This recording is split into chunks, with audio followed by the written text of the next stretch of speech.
Ok, on va faire un truc ensemble. Je suis psychologue et je vais te diagnostiquer, ça te va? Est-ce que dans ta vie, il y a une chose que tu pratiques, dont c'est le métier de certaines personnes, mais pas le tien? Ok. Tu aurais certaines, voire toutes les qualifications de ces personnes pour exercer cette activité à leur niveau, mais tu ne te sens pas légitime d'avoir le même titre qu'eux. Est-ce qu'à chaque fois que quelqu'un te demande si tu es en capacité de faire ce que ces personnes font, tu te caches derrière des excuses du style « Je n'ai pas fait les mêmes écoles qu'eux, je n'ai pas assez de matos pour faire comme eux, j'attends d'avoir telle ou telle expérience avant de me prononcer ». Eh bien, le test est concluant.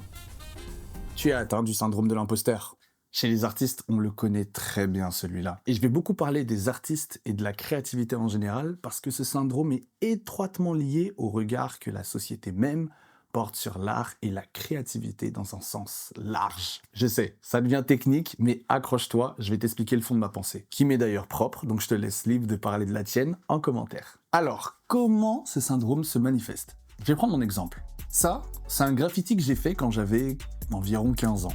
Ça, c'est des dessins que je faisais à peu près la même année, en 2016-2017. Et ça, c'est une prod que j'ai fait il y a à peu près 2 ans sur FL Studio. Quand tu vois et entends tout ça, tu te dis « Mais ce gars, c'est un artiste !» Et tu as totalement raison.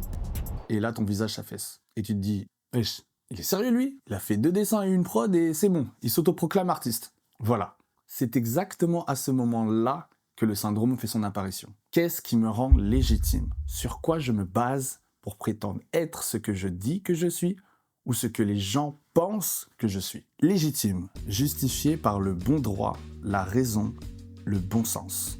Quelques synonymes du mot: compréhensible, juste, permis, raisonnable. Et là, c'est le retour des thèses sur la raison, la morale ou le beau qu'on a vu au lycée. Je ne vais pas rentrer dans les détails, t'inquiète, je ne suis pas prof de philo.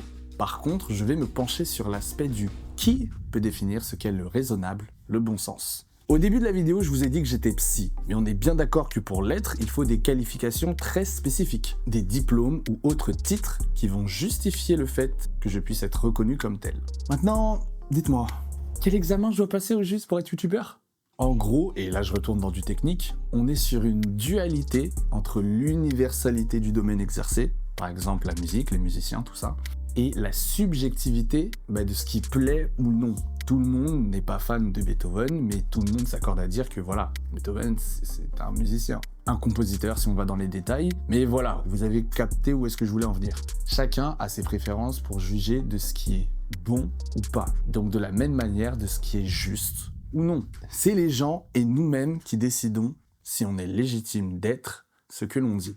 Quand je dis à quelqu'un que je suis vidéaste, je me base sur le travail que j'ai effectué et sur ce que l'on dit de mon travail. Mais personne n'est venu devant ma face pour me dire « Ok, Victor, c'est bon, c'est officiel, tu es vidéaste. » On ne m'a pas donné de diplôme pour ça, on ne m'a pas donné de certificat pour ça, je l'ai décidé seul. En gros, si tu suis un peu tout ce discours, on peut déjà en conclure qu'il n'y a que toi et toi seul qui peut définir ce que tu es et ce que tu fais. Tu peux évidemment évoluer dans le domaine en question en t'inspirant de tes prédécesseurs ou en demandant conseil à des personnes avec plus d'expérience. Mais demander l'avis des gens, c'est une chose. Par contre, chercher la validation des gens en est une autre, dont tu n'as au final, spoiler alerte, pas du tout besoin. Tu n'as pas à attendre la validation de qui que ce soit pour être peintre, musicien, photographe, chanteur ou que sais-je. La décision est tienne. Elle est très connue cette citation, mais James Cameron a dit une fois « Prends une caméra, filme quelque chose, peu importe si ça paraît ringard et que ta sœur est au premier rôle, mets ton nom dans les crédits en tant que réalisateur, et boum, te voilà réalisateur. » C'est sûr, il y a un très grand gap entre Didier qui fait ses films de vacances et The James Cameron, mais l'un n'est pas plus réel que l'autre. Les deux sont réalisateurs. Bon, on récapitule. Tu es super bon dans ce que tu fais. Tu as des qualifications qui parfois excèdent celles des autres personnes à un haut niveau dans ton domaine. Tu es dévoué à ton art et un tas de personnes, ou non, le reconnaissent. Mais tu vas me faire croire que tu n'es pas la personne que l'on dit de toi. Elle est où la différence entre toi et une personne qui fait ce que tu fais à un haut niveau? Je vais te dire où elle est la différence. Cette personne, contrairement à toi, a décidé d'être et pas de devenir.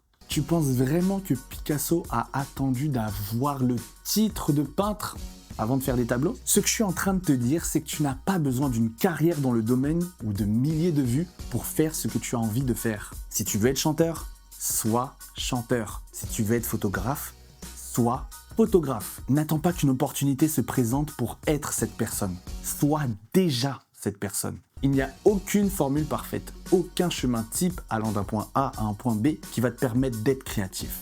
Parce qu'en vérité, tu es créatif dès le point de départ. Alors ne cherche pas à devenir ce que tu es déjà. Et arrête d'invisibiliser ta réussite sous prétexte qu'elle ne ressemble pas à celle des autres. Ne cherche pas à faire comme il ou elle. Fais comme toi. Parce qu'il y a peut-être des milliers de créatifs.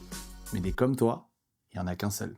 Le plus créatif de tous n'a pas attendu d'être pour créer. Car avant la fondation du monde, il était. Et il t'avait déjà choisi. Alors, puisqu'il nous a formés à son image et à sa ressemblance, tel qu'il est, soyons.